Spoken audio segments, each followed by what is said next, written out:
6 बजे 16 ब्रेकिंग में आज की पहली ब्रेकिंग न्यूज। पश्चिम बंगाल उपचुनाव में टीएमसी का दबदबा कायम। आसनसोल लोकसभा सीट से शत्रुघ्न सिन्हा ने बम्पर जीत हासिल की। 2 लाख से ज्यादा वोटों से जीते शत्रुघ्न सिन्हा। बालीगंज विधानसभा सीट से बाबुल सुप्रियो ने जीत दर्ज की। नतीजों के बाद बाबुल सुप्रियो ने कहा, बीजेपी का अहंकार टूटा। अगली बिग ब्रेकिंग आपके सामने। 4 राज्यों के उपचुनाव नतीजों में बीजेपी को तगड़ा झटका। बंगाल के साथ साथ बिहार, महाराष्ट्र और छत्तीसगढ़ में भी बीजेपी पस्त। बिहार में आरजेडी के अमर पासवान ने जीत दर्ज की, तो महाराष्ट्र, छत्तीसगढ़ की सीटों पर कांग्रेस ने कब्जा जमाया। देश की एक और लोकसभा और 4 विधानसभा सीटों पर उपचुनाव हुए थे। अगली बिग ब्रेकिंग आपके सामने। मुंबई से अजान और हनुमान चालीसा पर घमासान जारी है। मुंबई में मातोश्री के बाहर शिव सैनिक जमा है।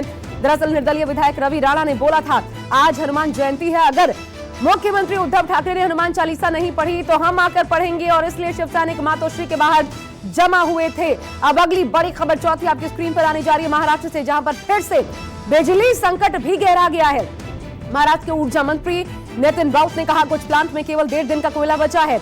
महाराष्ट्र के ऊर्जा मंत्री नितिन राउत ने लोगों को आश्वासन भी दिया। कहा, राज्य सरकार बिजली संकट के समाधान के लिए हर संभव कोशिशों में जुटी है।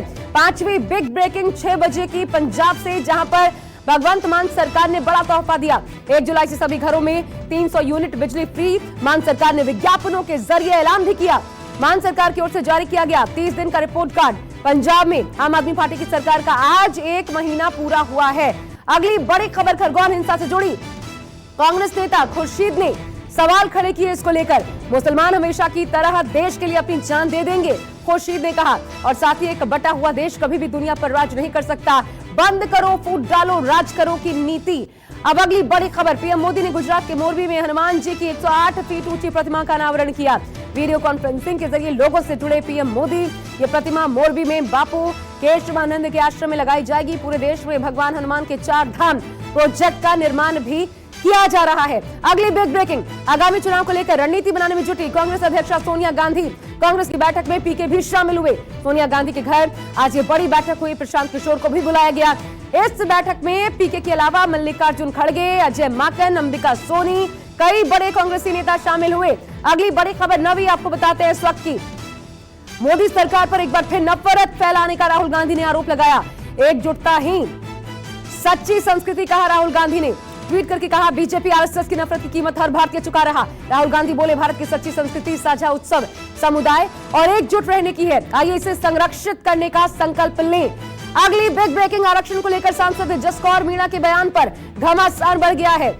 और इधर बीजेपी सांसद किरोड़ी लाल मीणा ने जसकौर मीणा का इस्तीफा मांग लिया। कहा, आरक्षित सीट से इस्तीफा दें। सांसद जसकौर मीणा ने संपन्न लोगों की तरफ से आरक्षण छोड़ने के सवाल पर कहा था कि लोग संपन्न हो रहे हैं। अब अगली बिग ब्रेकिंग। एमएनएस ने संजय राउत को चेतावनी दी। कहा, संजय राउत अपना लाउडस्पीकर बंद करें, नहीं तो मन से अपने स्टाइल में इसे बंद करवाएगी। सामना के ऑफिस के सामने एमएनएस ने राज ठाकरे की तस्वीर वाला पोस्टर लगाया। सूचना के बाद पुलिस ने मनसे के पोस्टर्स को हटा दिया। आपको बता दें, शिवसेना नेता और सांसद, राज्यसभा सांसद संजय राउत ने एमएनएस चीफ राज ठाकरे को बताया था ओवैसी। 12वीं बड़ी खबर। यूपी के प्रयागराज में एक ही परिवार के 5 लोगों की हत्या से सनसनी मच गई। पति पत्नी 3 छोटी बेटियों की गला रेत कर हत्या कर दी गई। हत्या की खबर मिलते ही इधर मौके पर पुलिस पहुंची, फॉरेंसिक टीम भी पहुंची। पड़ोसियों और रिश्तेदारों से पुलिस ने बयान दर्ज करवाया।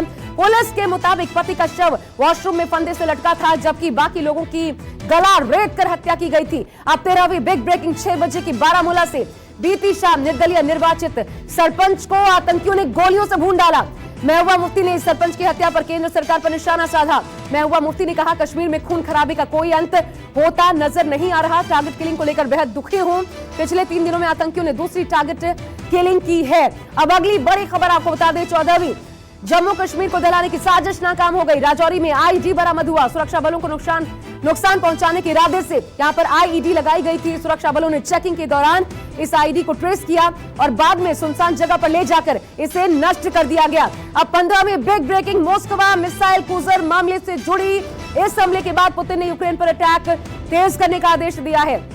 राष्ट्रपति के आदेश के बाद कीव पर फिर कूच की तैयारी है। रूसी युद्धपोत ने देर रात कीव और उसके आसपास के शहरों में क्रूज मिसाइलों से हमला किया। रूसी सेना ने कीव पर 4 कैलिबर मिसाइलें भी दागी।